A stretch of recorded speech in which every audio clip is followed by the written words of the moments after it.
ക്ഷമിപ്പിൻ, ക്ഷമാശീലനാണെത്രയും ശക്തനെന്നോദിയ വേദപാരംഗത. അങ്ങയെ ചൂഴുമൊരായിരം ഓർമ്മകൾ ആത്മഹർഷം വിതച്ചെത്തുമീ വേളയിൽ. ബന്ധുര ചിന്തകൾ ജീവൻ്റെ ജീവനിൽ കുന്തിരിക്കം പുകച്ചെത്തുമീ മാത്രയിൽ. കൈകോർത്തുമേവുന്ന മണ്ണുമാകാശവും കൈപ്പാറി നിൽപ്പൂ സ്തുതിയുമാശംസയും. താവക പുണ്യ സ്മരണകളെങ്കിലീ തൂവട്ടെ ശാന്തിതൻ തേനും വെളിച്ചവും. അസ്സലാമു അലൈക്കും. ബിസ്മില്ലാഹിർ റഹ്മാനിർ റഹീം. അൽഹംദുലില്ലാ നുസല്ലി വനുസല്ലിം അലാ നബിയിന മുഹമ്മദിൻ വ ആലിഹി വ അസ്ഹാബിഹി വസല്ലം. ഹബീബിൻ്റെ സ്മൃതി സുഗന്ധമുള്ള ഈ സദസ്സിൽ ആ ഓർമ്മകൾ അത്രമേൽ ആവശ്യമുള്ളൊരു കാലത്ത് ആ ജീവിതത്തിൽ നിന്നുള്ള ചില ഏടുകൾ, ചില കീറുകൾ നമുക്ക് സംസാരിക്കാം, ഒരു പ്രസംഗത്തിൻ്റെ ഔപചാരികതകളൊന്നുമില്ലാതെ. ചരിത്രം എന്തിനാണ് പഠിക്കുന്നത്, അല്ലെങ്കിൽ ചരിത്രം എന്തിനാണ് വായിക്കുന്നത്? നമ്മൾക്ക് ഇന്ന് നഷ്ടപ്പെടുന്നത് എന്താണോ അത് ചരിത്രത്തിൽ നിന്ന് തിരിച്ചു പിടിക്കാനാണ്. അതിനാണ് ചരിത്രം. വായിക്കാനും അടച്ചു വെക്കാനുമുള്ളതല്ല, വായിക്കാനും ആവർത്തിച്ചുകൊണ്ടേയിരിക്കാനുമുള്ളതാണ് ചരിത്രം.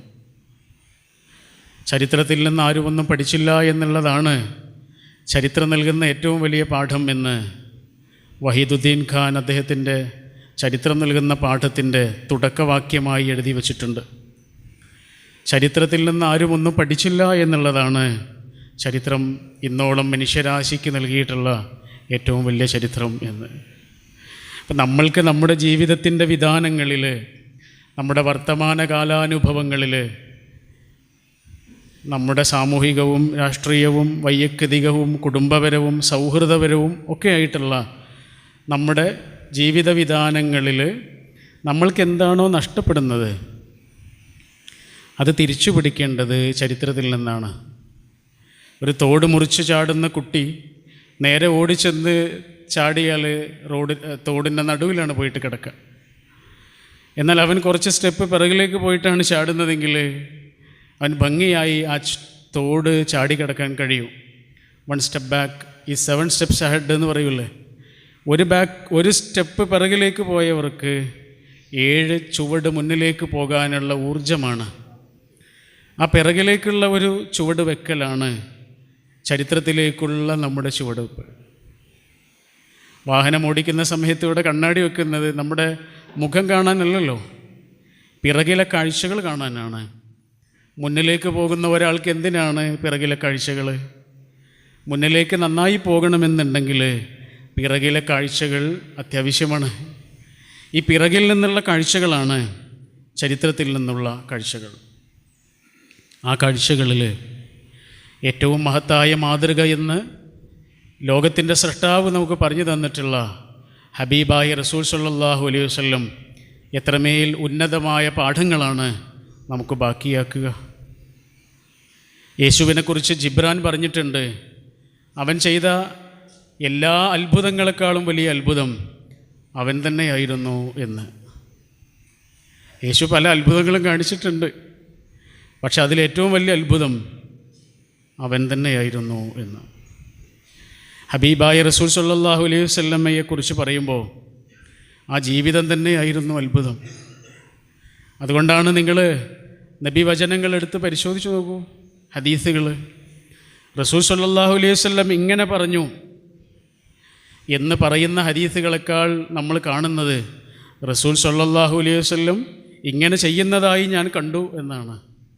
കാരണം വാക്കിനേക്കാൾ ഉച്ചത്തിൽ ജീവിതത്തിന് സംസാരിക്കാൻ കഴിയൂ. വാക്കിനേക്കാൾ ഉച്ചത്തിൽ, വാക്കിനേക്കാൾ ഉയരെ ജീവിതം കൊണ്ടൊരു സംസാരമുണ്ട്. ആ സഹവാസത്തിൻ്റെ ഏറ്റവും മഹത്തായ പാഠങ്ങൾ റസൂൽ കൂടെയുള്ളവർക്ക് കാണിച്ചു കൊടുത്തിരുന്നു. സഹവാസം തന്നെയായിരുന്നു. ജീവിതാനുഭവങ്ങളിൽ നിന്നുള്ള ദിശാബോധം പകരലായിരുന്നു. നമ്മുടെ പഠന സമ്പ്രദായങ്ങളോ അതിൻ്റെ മെത്തഡോളജിയോ ആയിരുന്നില്ല. ജീവിതാനുഭവങ്ങളിൽ നിന്ന് ദിശാബോധം പകരാണ്. ഹുനൈൻ യുദ്ധം കഴിഞ്ഞിട്ട് തിരിച്ചു വരുമ്പോൾ ഭക്ഷണം കഴിക്കാൻ വേണ്ടിയിട്ട് ഒരു താഴ്വരയിൽ വിശ്രമിക്കുകയാണ് റസൂലും സ്വഹാബികളും സ്വല്ലല്ലാഹു അലൈഹി വസല്ലം. ഭക്ഷണം ഉണ്ടാക്കണമെങ്കിൽ തീ കൂട്ടണം, വിറക് വേണം. റസൂൽ കൂടെയുള്ളവരോട് പറയാണ്, നമ്മൾക്ക് എല്ലാവർക്കും പോയിട്ട് വിറക് കൊണ്ടുവരാം. നിങ്ങളെല്ലാവരും പോയി വിറക് കൊണ്ടുവരൂ എന്നല്ല, നമ്മൾക്കെല്ലാവർക്കും പോയി വിറക് കൊണ്ടുവരാം എന്നാണ്. ബോസല്ല, ലീഡറായിരുന്നു, നേതൃത്വമായിരുന്നു. അങ്ങനെ എല്ലാ ആളുകളും ഓരോ ചെറിയ ചെറിയ വിറകിൻ്റെ കഷ്ണവും കൊള്ളിയും ഓരോന്നായി കൊണ്ടുവന്ന് വെച്ച് റസൂലിൻ്റെ മുന്നിൽ ചെറിയൊരു കൂമ്പാരം നിറഞ്ഞു.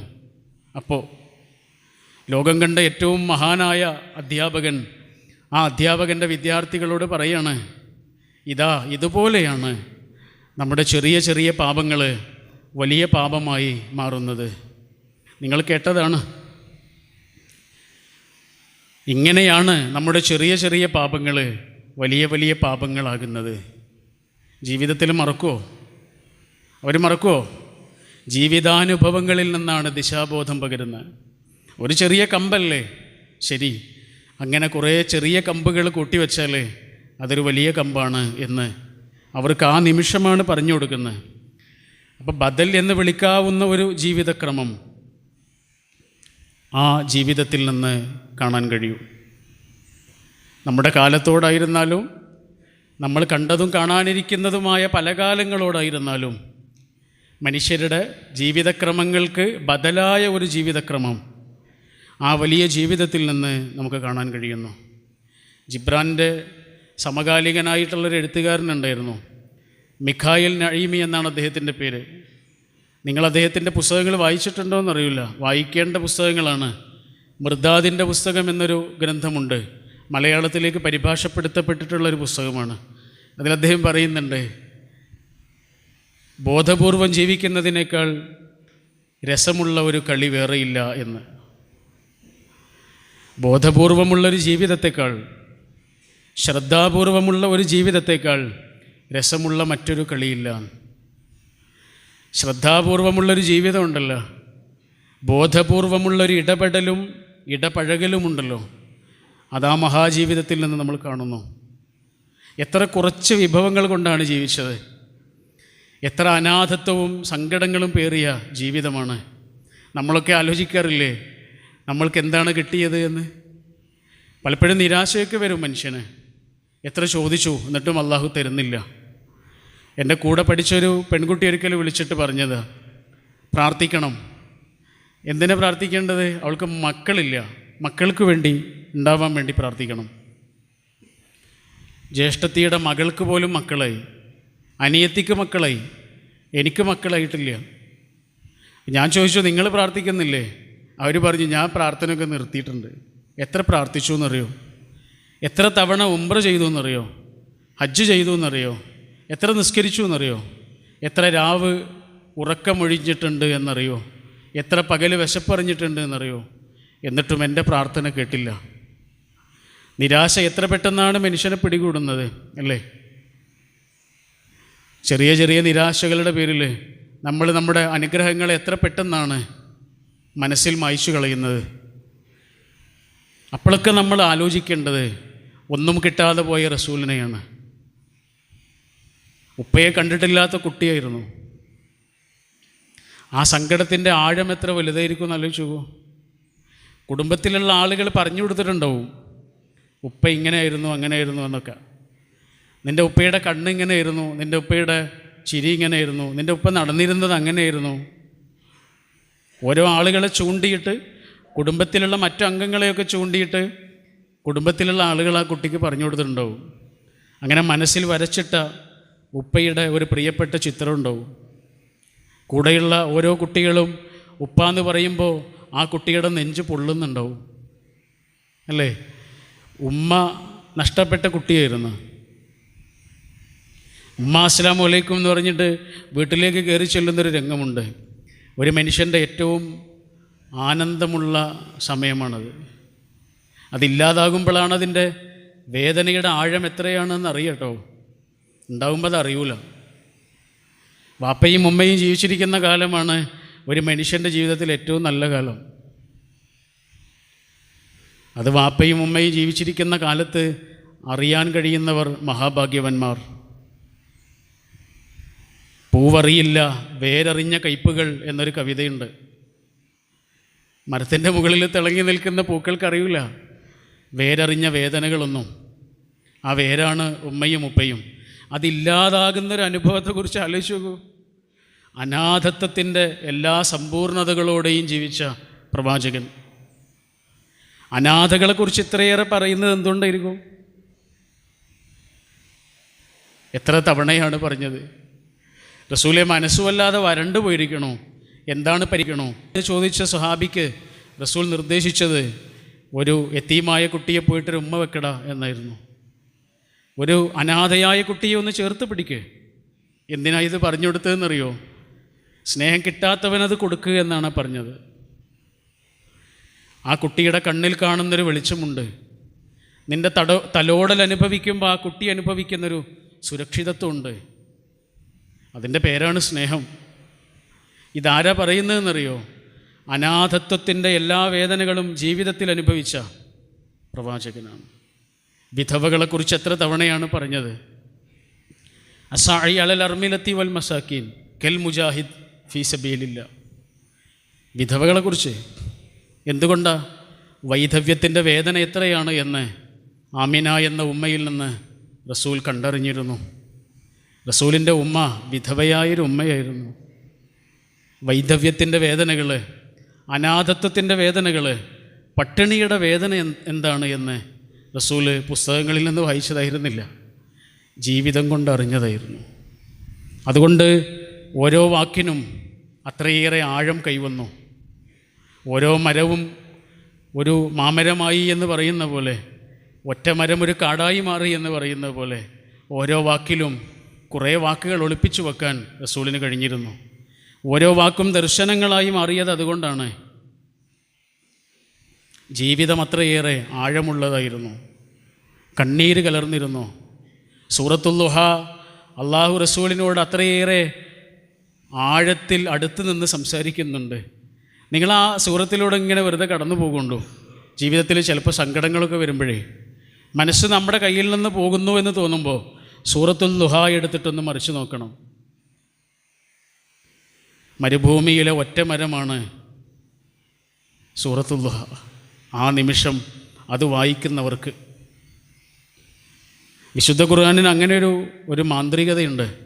ചില സമയത്ത് ചിലത് നമ്മൾക്ക് അത്രയേറെ അടുത്ത് നിൽക്കും. അങ്ങനെ ഒന്നാണ് സൂറത്തുൽ ദുഹ. ആദ്യം റസൂലിനോട് റസൂലിൻ്റെ പഴയ കാലം പറഞ്ഞു കൊടുക്കുക.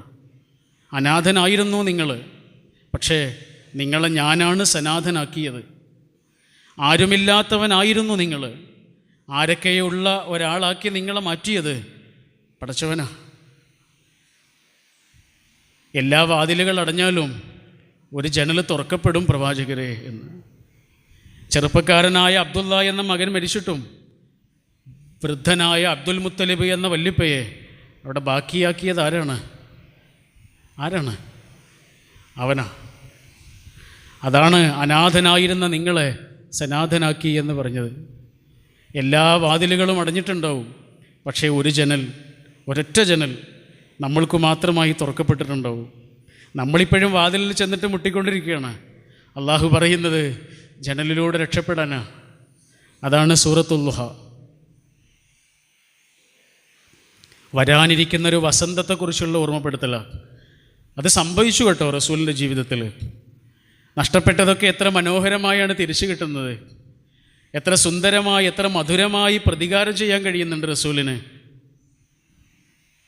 കഅബയുടെ താക്കോല് സൂക്ഷിച്ചിരുന്ന ഉസ്മാൻ ഇബ്നു ത്വൽഹ, അദ്ദേഹത്തോട് റസൂൽ ഒരിക്കൽ ആ താക്കോല് ചോദിക്കുന്നുണ്ട്. അപ്പോൾ അദ്ദേഹം കൊടുത്തില്ല. അപ്പോൾ റസൂൽ അദ്ദേഹത്തോട് പറയുന്നുണ്ട്, ഒരിക്കൽ എൻ്റെ കയ്യിൽ വരും, അന്നിതെന്ത് ചെയ്യണമെന്ന് ഞാൻ നിങ്ങൾക്ക് കാണിച്ചു തരും. അപ്പോൾ ഉസ്മാൻ ഇബ്നു ത്വൽഹ പറയുന്നുണ്ട്, അങ്ങനെയൊന്നും സംഭവിക്കില്ല. അങ്ങനെ സംഭവിച്ചാൽ അത് ഖുറൈശികളുടെ അവസാനമായിരിക്കും, ഈ നാടിൻ്റെ അന്ത്യമായിരിക്കും. അപ്പം റസൂൽ എന്താ പറയുക? ഇല്ല, അപ്പോഴും നല്ല കാലം തന്നെ ആയിരിക്കും ഈ നാടിനും കുറേശികൾക്കും.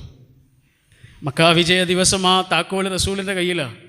റസൂൽ അത് ആരുടെ കയ്യിലാണ് നൽകുന്നത് എന്നറിയാൻ എല്ലാവരും ആകാംക്ഷയോടുകൂടി കാത്തിരിക്കുന്നുണ്ട്. എൻ്റെ കയ്യിലൊന്ന് കിട്ടിയിരുന്നെങ്കിലെന്ന് ഓരോ ആളും ആഗ്രഹിക്കുന്നുണ്ട്. അലി റളിയല്ലാഹു അൻഹു അത് പരസ്യമായി പറയുക പോലും ചെയ്തു. അപ്പോഴും റസൂൽ സല്ലല്ലാഹു അലൈഹി വസല്ലം അത് കൊടുക്കുന്നത് ഉസ്മാൻ ഇബ്നു തുൽഹയുടെ കയ്യിലാണ്. നമ്മൾ പറയൂലേ, എനിക്കൊരവസരം കിട്ടട്ടെ, ഞാൻ കാണിച്ചു തരാം. കാണിച്ചു കൊടുക്കണം എന്നാണ് റസൂൽ പറഞ്ഞത്. എങ്ങനെയാണ് കാണിച്ചു കൊടുക്കേണ്ടത്? ഉസ്മാൻ ഇബ്നു തുൽഹയുടെ കയ്യിൽ കഅബയുടെ താക്കോൽ തിരിച്ചു കൊടുത്തതുപോലെ.